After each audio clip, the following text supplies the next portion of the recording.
Penerangan Kodam Iskandar Muda kembali gelar silaturahmi dengan awak media di Banda Aceh sebagai upaya untuk merangkul semua pihak dalam menekan penyebaran COVID-19. Selain serbuan vaksin di seluruh Aceh, jajaran Kodam Iskandar Muda juga terus melakukan sosialisasi terkait pencegahan di masyarakat. Beginilah suasana silaturahmi yang digelar Pemdam Iskandar Muda bersama sejumlah awak media di Banda Aceh yang berlangsung di Media Center Kodam Iskandar Muda di Nesu, Kecamatan Baitur Rahman, Banda Aceh, Selasa kemarin. Kegiatan silaturahmi tersebut dilakukan agar secara bersama-sama melakukan edukasi dan sosialisasi kepada masyarakat akan bahaya COVID-19 yang kasusnya terus meningkat di setiap hari, sehingga beberapa wilayah di Indonesia telah diberlakukan PPKM darurat.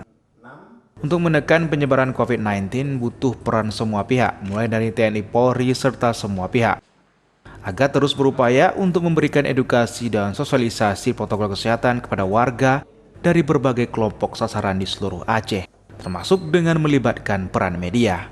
Inilah wujud sinergitas kita, keakraban yang selama ini kita bangun, kita pertahankan agar sinergitas ini tetap terjalin dengan baik.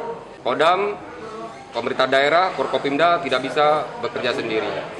Kita membutuhkan rekan-rekan wartawan. Inilah harapan kami kepada para wartawan. Dengan adanya silaturahmi ini kita laksanakan dengan penuh keakraban, dengan penuh kekeluargaan.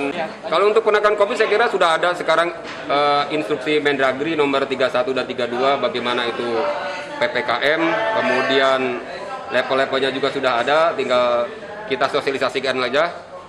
Selama ini jajaran TNI Angkatan Darat Kodam Iskandar Muda mulai dari Kodim, Koramil hingga Babinsa proaktif untuk mendatangi masyarakat, memberikan edukasi dan sosialisasi protokol kesehatan untuk membantu pemerintah dalam memutus mata rantai penyebaran COVID-19.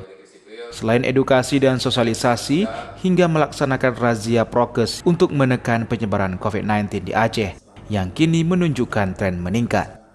Dari Banda Aceh, Topan Mustafa, iNews melaporkan.